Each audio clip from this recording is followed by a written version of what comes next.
to me, government cannot be the arbiter of what you read or don't read, because if, in the end, right, you don't want the party in power to be able to control what the press writes or what social media companies can or cannot write or what you can or cannot write.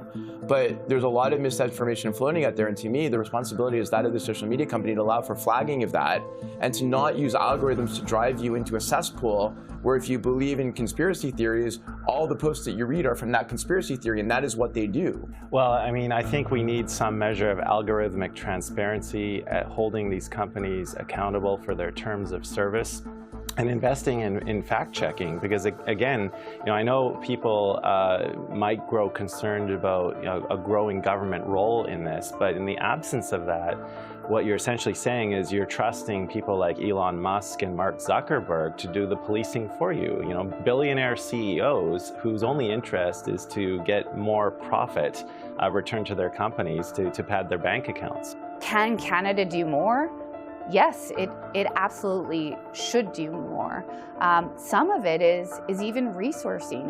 It's funding the research. It's supporting organizations like Media Smarts that do so much to develop media literacy. It's looking more closely at education of children on these digital literacy issues, and I think that requires collaboration between federal and provincial governments, because the powers of these different governments is different to deal with these issues. So it requires collaboration, and we don't have that right now.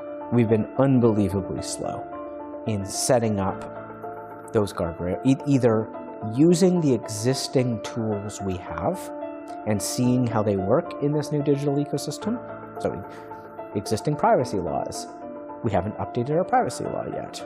You'd think that would be the first thing you would do when all of a sudden we know that a large number of the harms we see on the internet are related to our data being used in a malicious way, right? Maybe the first thing we would have done is taken the tool we already have, which is privacy law, and adapted it to the internet in a sophisticated way. We didn't. We've had successes here in Canada as well. The Global Affairs set up the rapid reaction mechanism already back in 2019 in response to what we were seeing in the United States and elsewhere. That unit within our government has really started becoming far more active. It is developed quite nicely and is exposing some of those narratives. So I think that we are starting to do that work. And specifically, that unit is doing very good work in defending and addressing foreign information operations. My deepest concern is that, although we're doing that, we're not doing enough. We are not addressing the fundamental problems, which is, again, building that long-term resilience within society, that breakdown of trust within society. Watch and read more about disinformation, cyberbullying, and online harms at cpac.ca/disinformation-and-democracy.